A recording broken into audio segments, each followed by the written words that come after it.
Hello, everybody. Joey here. I know it's been over a week since the Sonic the Hedgehog movie 2 released in theaters. I did see it opening day, and I was very excited for the film. I really enjoyed the first one back when it came out in 2020. Um, Fun fact, that was the first film I saw, or that was the last film I saw before the pandemic happened. And I'm basically here just to share some of my thoughts about the second film after running it over in my head for a while, letting the theater excitement just kind of fizzle down and get more real with it. Um, so the background here is really just providing visual. If you have any complaints or questions about any of the visuals or the audio quality or anything that goes on with this video or any other videos I produce, I ask you to look in the description down below. It should answer most, if not all, of your questions regarding the quality. So, moving on from there. I'll actually be playing while I'm talking here about the film. First Sonic film, I didn't do a necessarily public review of it. I remember that I mentioned I went to go see it, and I was very excited. I did enjoy it. I did enjoy the first film in 2020. I thought overall a lot of it was what I was hoping for, especially after the redesign of Sonic. You know, it just really made things feel more like, you know, it respected the source material and everything. But that being said, I think there were still a couple issues here and there. The fact that it's in the human world is perfectly fine because that's just a lot of Sonic material happens that way, especially when you count like the Adventure series and a couple other things in the video games. I mean, Robotnik technically is a human, so that's basically from square one. But, it's fine. I don't mind it. It doesn't have to be a perfect, you know, reiteration of the games. It can do its own thing on its own way, as long as it makes sense being there, you know what I mean? So, overall, I think back in the day, whether or not I said it, I gave it an 9 out of 10, or maybe an 8 out of 10, or something to that effect. So, do I think that still counts? Well, here's the thing about this review. Even though we're talking about the second movie, I am going to bring up that, yeah, I will address a few things that the second movie did or didn't do that relate back to the first one. But also, I want to try to review I want to try to review the first movie again, but actually it's its own video, standalone. Like, watch the movie, because I haven't watched the movie since the theater, and I had only recently got the DVD, so I'm like, maybe it's worth a rewatch and see if anything carried over or anything I might have issues with in the second film might have actually been fine, and maybe the first film was better than I, you know, would give it credit for. So, initially when leaving the theater, I gave Sonic 2 an 8 out of 10. I remember publicly posting that. And I admit that is a very high score. That is something that, you know, I've given for a lot of movies, especially initial reaction, because, you know, I enjoyed it throughout the whole thing. It wasn't bad enough that I would, you know, that I would wait, or that I would, like, leave the theater or whatever. I've only had to leave the theater one time, but that was at least for an emergency, so that's fine. And the emergency was perfectly okay. But, as far as, you know, like, I enjoyed what I saw. There were a lot of good things about Sonic 2. I definitely enjoyed how Knuckles and Tails were not only animated, but also how they were designed and how they were voiced. It worked out very well. I think the Tails voice actor has been the same as in some of the games, but it didn't feel as ear-grating. Because that's the problem that many people have had with Tails' voice actors over the years. That, you know, because it's a more childish character, it may change how people hear it. I did the same thing again. So, I thought both of them were perfectly fine in this film. They were, you know, they were well characterized. They looked great. Knuckles honestly was like stood out more to me than Tails did. Tails was okay for what he was, but he kind of almost served one specific point over and over again, and he had a little bit of use here and there of, you know, adding to the plot and doing certain things, but a lot of it also had to just do with one or two things, you know, like, and then there was just like almost an entire act of the film where he was just unavailable and everyone had to solve things without his help. It's like, I thought that was the point, was having him here. Anywho, where am I going? Really spun me in the wrong direction. Okay, so Knuckles was actually very enjoyable. I loved every time he was on screen, and just the voice actor was great.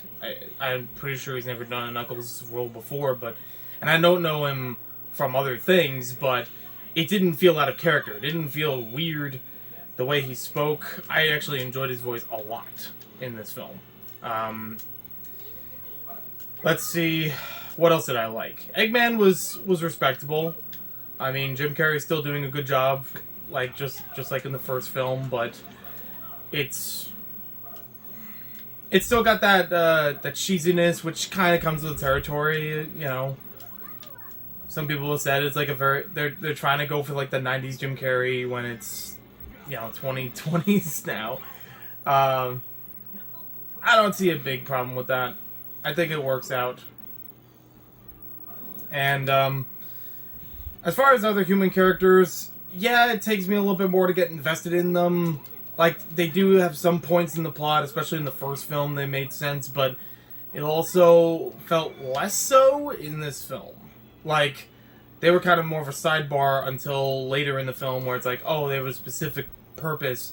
And then there's just an entire scene. This is kind of one of the biggest complaints I have about it, and I don't know if I want to jump into that already. Not even about spoilers, but I will mention when spoilers come up. The one of the bigger complaints I had about the film is that while it was a little bit longer of a film, it was about 20 minutes longer than the first film, it also didn't really add anything for that extra 20 minutes worth of content. There is a whole scene that takes place with a side character from the first film that's like, okay, yeah, she's still here and kind of important, but not exactly.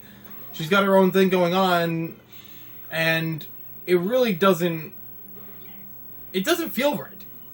I've heard it before from one or two reviews that, you know, this was the kind of scene that didn't feel like it was for a Sonic movie. Like, it could have just been any live-action film, not even adapting from anything. It could have just been its own thing, you know? And it was completely devoid of Sonic characters. You almost forgot that there was even Sonic reason for them being there, or for that scene to happen. And I'm like, yeah, I agree with that. There was, I really don't know what to make of it. I think that could have been taken out of the film and you would have lost absolutely nothing. That's the point I'm trying to make, is that, you know, it was so pointless. It didn't add that much to the plot. It was kind of funny. You know, they were throwing jokes all over the place, that's for sure, but they also didn't always stick, and they always didn't, like, feel like a joke. And it was just kind of like, well, I guess that might be funny, but it didn't make me laugh much. It didn't really change anything for how I was watching it. But, that whole scene was, like, trying to be funny, and it just kind of dragged on for a long time. Like, if there was a joke there, it overstayed its welcome. I would say that, again, a lot of beautiful environments were in this film, so I want to still try to push the positives before going full negatives here. There were a lot of good environments that they went to. It wasn't just one or two places. It wasn't exactly repeated from the last film. I say exactly, I'll elaborate on that. It actually felt cool when Sonic and Tails and Knuckles were, you know, going down an ice cap and snowboarding. Or they had, like, this whole island temple thing that they were going to later in the film. Not exactly a spoiler if you know enough of Sonic, you know, that's basically that's happening. It's almost practically what's happening on screen right now. There you go. And this is the beginning of the Sonic Heroes game. So, nope. No spoilers there, I believe. But yeah, there's a lot of change of environment, which actually felt nice. Everything looked good for it. It actually worked out, like having everyone just there. And this is kind of hard to talk and play at the same time. Sorry, one moment. So, what was I saying? The environments were good. I do like the change of environments. But there was one or two that wasn't exactly a repeat from the first film, but felt close enough that as soon as it started, I was like, oh, we're doing this again? Really? Like, didn't need to be there.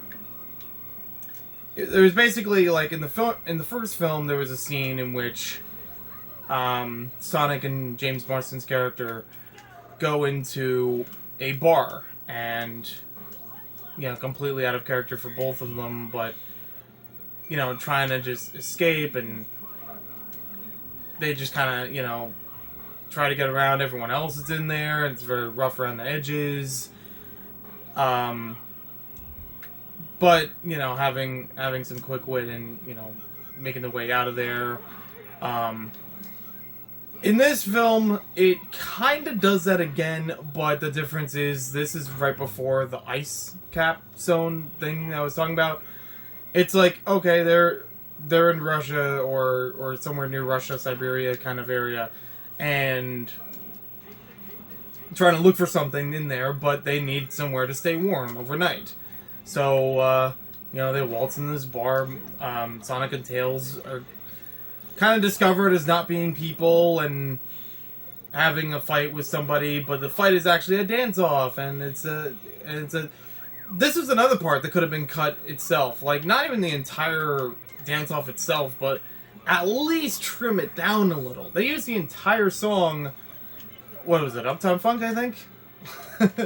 in this scene, and it just...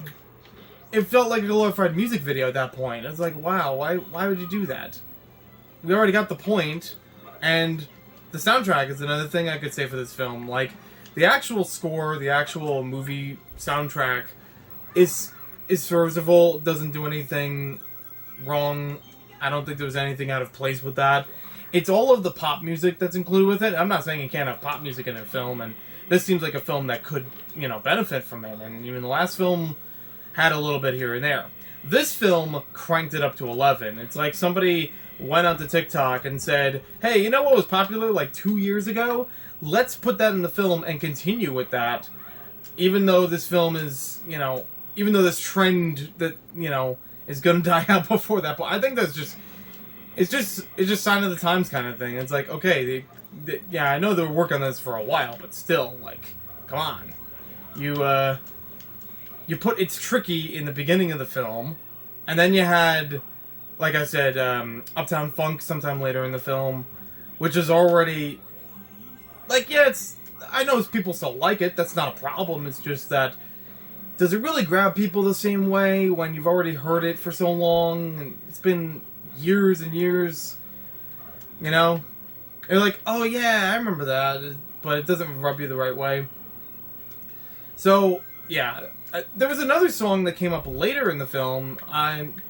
It's a little bit in the spoiler territory as to why it comes up, but the problem I have with it, right off the bat, is that the song has a specific name and a specific line that I thought they were going to go with, because it made sense with the scene, but they just played the instrumental parts of it. They didn't even bother with... They just had the music part of it. It's like, you missed the joke. You clearly set up a joke, and you didn't finish making it. It was just half-baked, and even if it was, like... I don't know how funny it would have been, but at least would have made more sense to the audience. Not the average... I don't think the average person is going to recognize the song Walk by Pantera. But I knew it when I heard it, and it was... I was like, wait, something's missing here. So, yeah, it just felt weird that the one thing that actually tied that song's purpose being there wasn't used, and it felt like a waste of a license. It wasn't even there for that long, which is fine because it didn't have to serve a long purpose, but it it missed the boat. The joke was over. It's like, it almost feels like a musical Easter egg, if anything, but everybody hears the Easter egg, you know? It's like, oh, that song's called Walk, and it's a scene with walking. Oh, that's why. Oh, so it's like, why wasn't the lyrics used? You could literally didn't even have to use that much of the lyric. I know the song. I've known the song for a long time. That's why I'm picking on this so much. I was just like, oh, okay, and then it was gone, and I was like, wait, what? So yeah, it was weird that it existed. It didn't have to be in there. It really changes nothing. It doesn't add anything because of how it was used. So yeah, a bunch of songs that are licensed for the film kind of had that kind of feel to it, where it's like, you could tell that this was made a while ago, that these songs, while trendy at a time, aren't exactly trendy now, or at least I'm not familiar with them being trendy because I don't hear it constantly. I hear other songs now, and that's just how trends go. But it just feels so. It just kind of adds to that, like, okay, they're trying to make jokes in this film, and they're trying to, you know, make some fun with the soundtrack and all the elements that they can, but I don't think it all lands. I don't think it all sticks. So as far as the main film itself, okay, so the plot, you have a little bit of catch up from the epilogue of the first film, where you have, you know, Eggman is kind of exiled to this other planet, and, you know, Sonic is living with James Marsden's character and her girlfriend and his girlfriend, and basically decides, oh, you know, Eggman wants to get back. He's been, you know, plotting and scheming all this time while he's been trapped on a mushroom planet, making materials out of natural elements because he's just a genius like that. That's fine. But then he kind of, I'm trying to think, does he bait them? It feels like he baits somebody, or at least just has like some kind of trap together. He he still has the quill from Sonic, so it's like, okay, he still has this tremendous power source to try to make new things or try to make something out of these things, but that catches the attention of the tribe that showed up in the beginning of the Sonic film, of the first Sonic film. It's like, you kind of can recognize them. Now it's more elaborated, and now a lot of the backstory with them is more elaborated. So basically, it's how Eggman gets to team up with Knuckles and get himself back to Earth, you know, to continue what he was going with, but also learning about a power source that Knuckles is hunting after, that Sonic apparently has some connection to. I'm not going to spoil everything right here about it, but yeah, that's basically how that works. So it leads into things like the Chaos Emeralds, the Master Emeralds, that kind of stuff, which we're all familiar with from Sonic, and, you know, perfectly fine as it is. Tails gets involved because he's been trying to track down Sonic for a long time. He finds him in, you know, another dimension and whatever, like through the ring portals kind of thing. Basically a big fan of his, which I guess isn't completely off from what we've seen of Tails before, but it feels weird because it keeps bringing it up on the film. It's like, this is the characteristic of Tails you see the most, and that he is also a tech genius, even though he's a young kid. And a little bit of, you know, sentimental stuff here and there, but mostly brushed over. But like, he mentions it several times that he's like a big fan of Sonic, or only Sonic could do this. And it's like, yeah, okay, all right. But it's kind of true to form, what everyone normally expects of, you know, these kinds of iterations of Sonic, Tails, and Knuckles. You know, just like in the games, just like in many other forms of the games, Eggman does betray Knuckles at some point and try to get more of the power for himself. I think that kind of sums it up. So, remember, in all of that, I didn't mention anything about the human characters.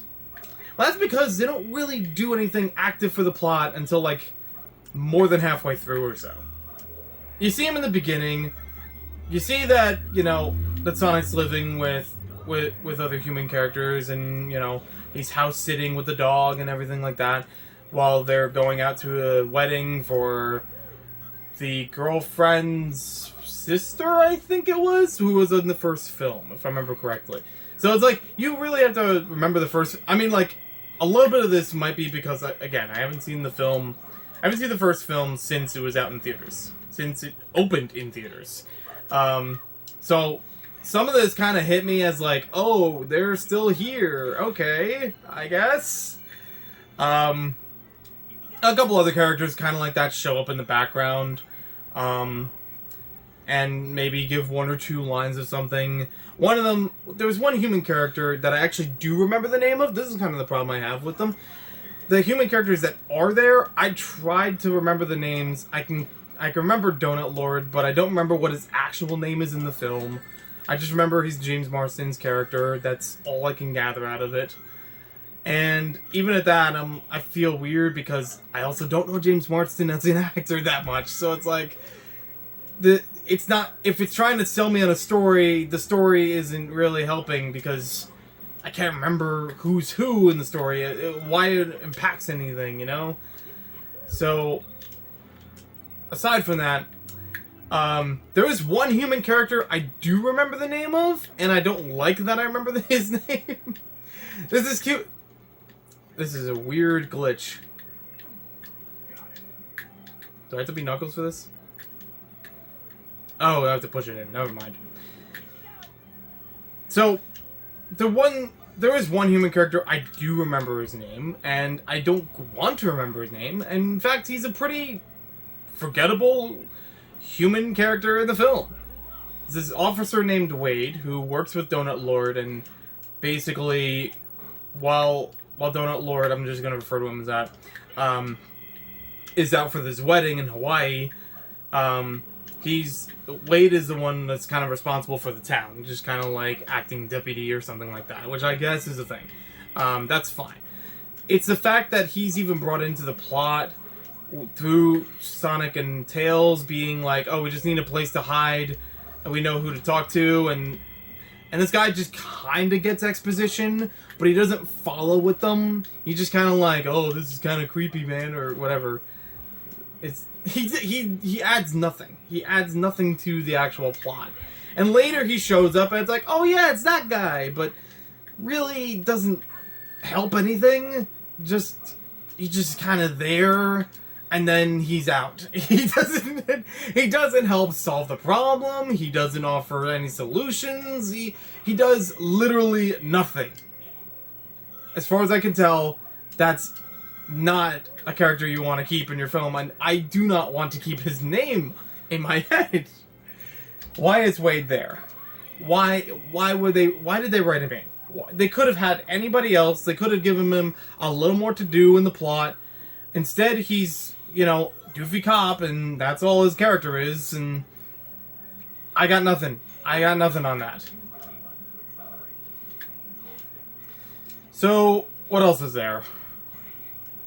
I don't want to completely bag on the film, but I definitely do not agree with the 8 out of 10 when I came out of the theater. I guarantee that a lot of the excitement that I had was just on the fact that not only did I get to watch this film on opening day, but also I'm happy that I was able to watch it with a couple of friends who also were excited for the film. We had a lot of notes back and forth about it before the film, after the film, like where things are gonna go, if they continue to make more of them, you know. But also, it felt weird that, like, there was one or two things towards the end, like, the fight scenes were good. The fight scenes I liked. They did their job. And, I will say the back half of the movie is actually kind of fun and enticing. There's definitely one or two things I was just like, oh, I wasn't expecting that, but that was really cool, and I enjoyed that. But on the same merit, there was also one or two things at the end of the film that I think, because it was such a shock that I didn't quite expect it, that I rated the movie higher because of that, and I don't feel like that was fair. I feel like it really didn't need that, and now that I've had more time to think about the film, I know it doesn't need an 8 out of 10. For me, I'd say 6 out of 10, because I feel like there were so many other things throughout the film, like I mentioned, that just kind of muddled it. If, like, there was an entire, like I said, there was a wedding, yeah. So the bride of the wedding is basically betrayed at some point, and she gets mad with her, fiance, and it's like literally just the two of them and maybe a little bit of another character just to give a little tiny bit of plot. That's it. That's all the scene serves. Otherwise, it's, I guess, built up for laughs or something. And I say or something because it didn't really... If it was funny, it overstayed its welcome. It just dragged on too long and didn't really matter at some point. Like, it could have been summed up so much faster, or it didn't have to happen at all, and it was devoid of anything Sonic related, anything of those characters. I didn't feel that the bride was really someone that needed a spotlight in this film, especially when your main characters from the first film didn't, show up as much. It's like, yeah, you got Tails and Knuckles as introductory characters. Yeah, you have one or two other characters that kind of add to the plot, but kind of really only for one or two things, and I already mentioned that. But like I wasn't saying in the first film, oh, I wish I knew more about James Marsden or Donut Lord's girlfriend's sister, who showed up for just a little bit in the film. I wish I knew more about her. That doesn't mean anything to me. It really didn't. It didn't mean anything while watching this film to see that. So I thought, like, yeah, a lot of it could have been trimmed. It had no relevance to the plot. It just had nothing that really hooked me for a bit. I was just kind of sitting there just get it over with. So, yeah, if I have to go into spoilers now, I will. I'm gonna say, from there. There's our spoiler talk. So, I think the movie does what it needs to do, but I would have wanted it to do more. It's kind of like the thumbnail says, it's okay, it could have been better, and I still liked parts of it, but I'm not sure if I'm going to enjoy watching it again, like, entirely. Like, even if I put the films back to back, I don't know if anything's really going to change from that. But, well, I guess we'll find out in another video. Alright, so, after the turtle, we're going to do spoilers. Spoiler time. So, couple things of plot. We have an egg robo in this film, which actually looks really good. I really appreciated how that was designed, how that was, how it was moving around. It didn't have to be, like, a whole, big chunk of the film. I was actually surprised that it was, there for what it was. I didn't think it was gonna go to that point, but I was like, okay, sure, yeah, we could do that.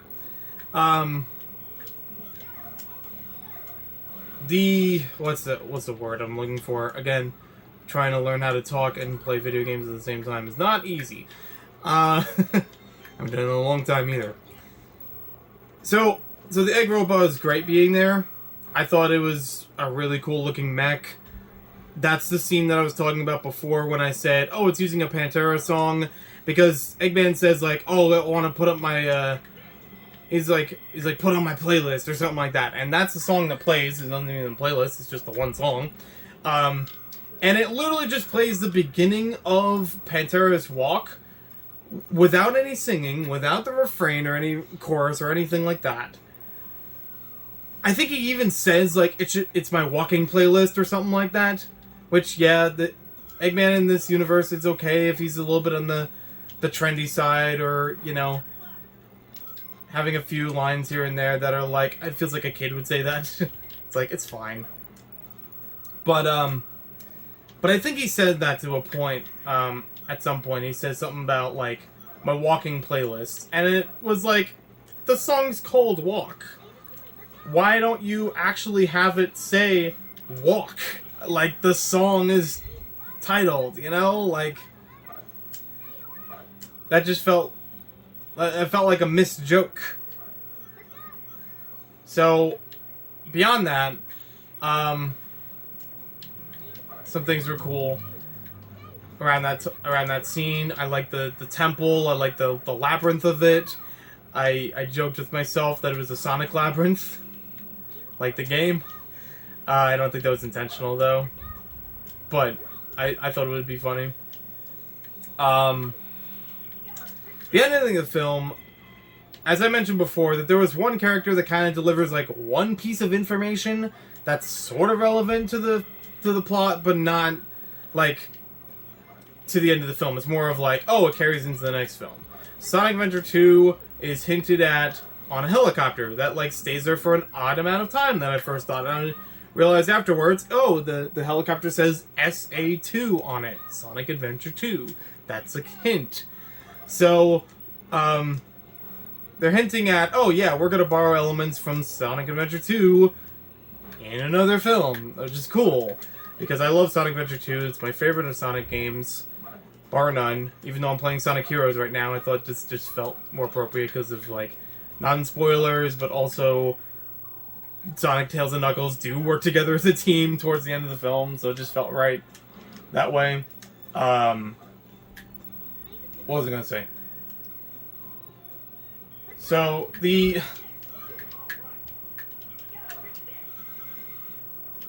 I have no idea what happened there. Thinking homed in on the wrong thing.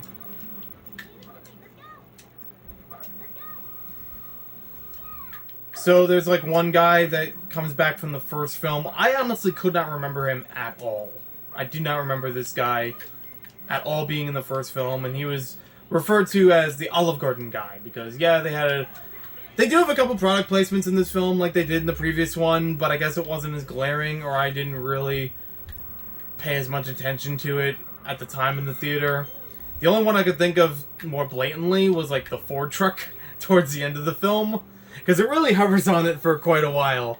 And then they don't say anything like, wow, this gets some really good mileage, or anything like that. It's just kind of like, it's front-facing, you know, logo on the truck, and it's, okay, yeah, they're gonna use that, they're gonna drive away, and whatever. That's fine. I don't think that's too abhorrent of a product placement.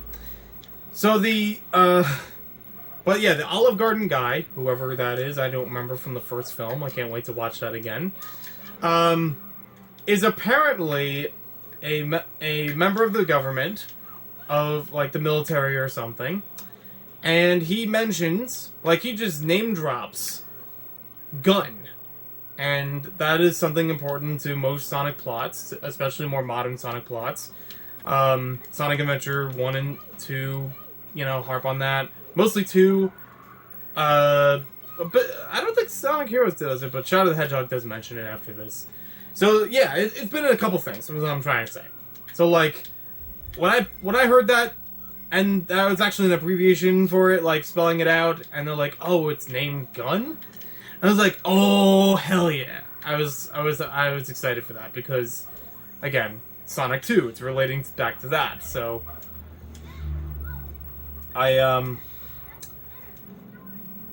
well, there we go. So not only do they hint at that, Sonic Adventure 2, but also they mention about, dang it, here we go.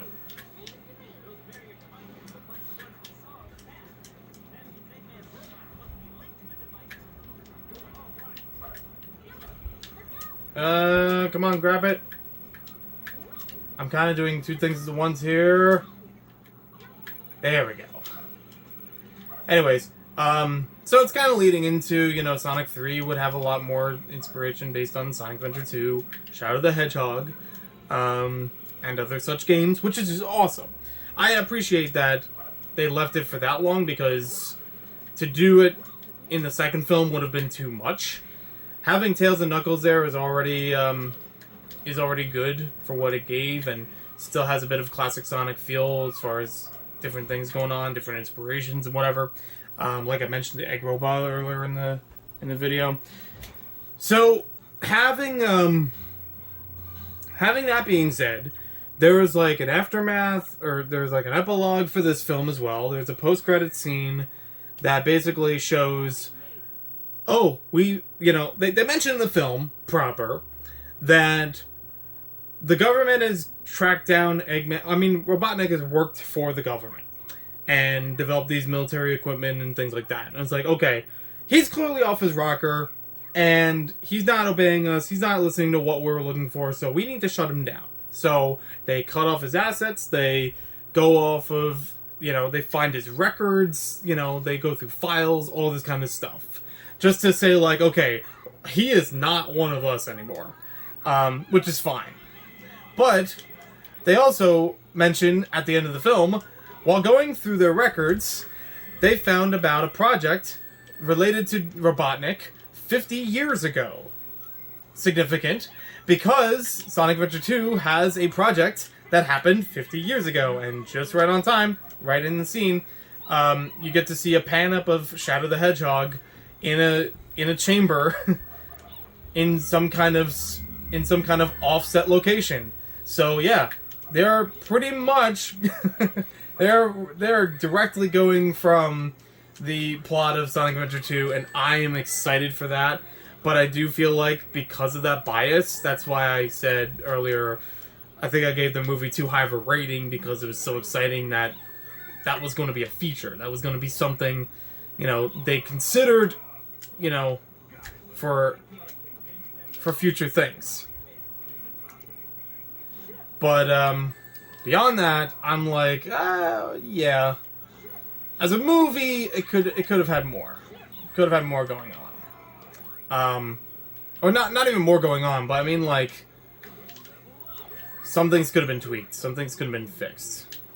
So I am definitely excited for Sonic 3, whenever that happens. Like I said, in general, I did enjoy this film. I'm glad that we got on-screen appearances for Tails and Knuckles, and that was fine for what it needs to be. But I do think that a lot of... It's not even like all the human stuff is bad. It's just, it needed better writing, and some of it carried on longer than it needed to. Because I don't think it really helped with some things being out there that really didn't add to the whole of it. It's like, okay, why do I need to see, quote-unquote Bridezilla rampaging with her fiance for like 20 minutes straight and blowing up a car or something in between? It's like, that does not do anything for me. So I would say now it's a 6 out of 10. I'll see how that changes when I watch the movie again sometime later, or even watching the first film again. Like, maybe the slack I gave for this film isn't as bad when taking the first film back into consideration, like when that's back in mind. Like I said, it's been a while since I've seen the first one, so it's possible that could have some things that felt unfamiliar to me may have just been, oh yeah, well, next to each other, they worked perfectly fine. So thank you all so much for watching. I hope you heard everything perfectly fine, and again, any improvements you recommend, you can leave them in the comments, but I also recommend checking out the description as well.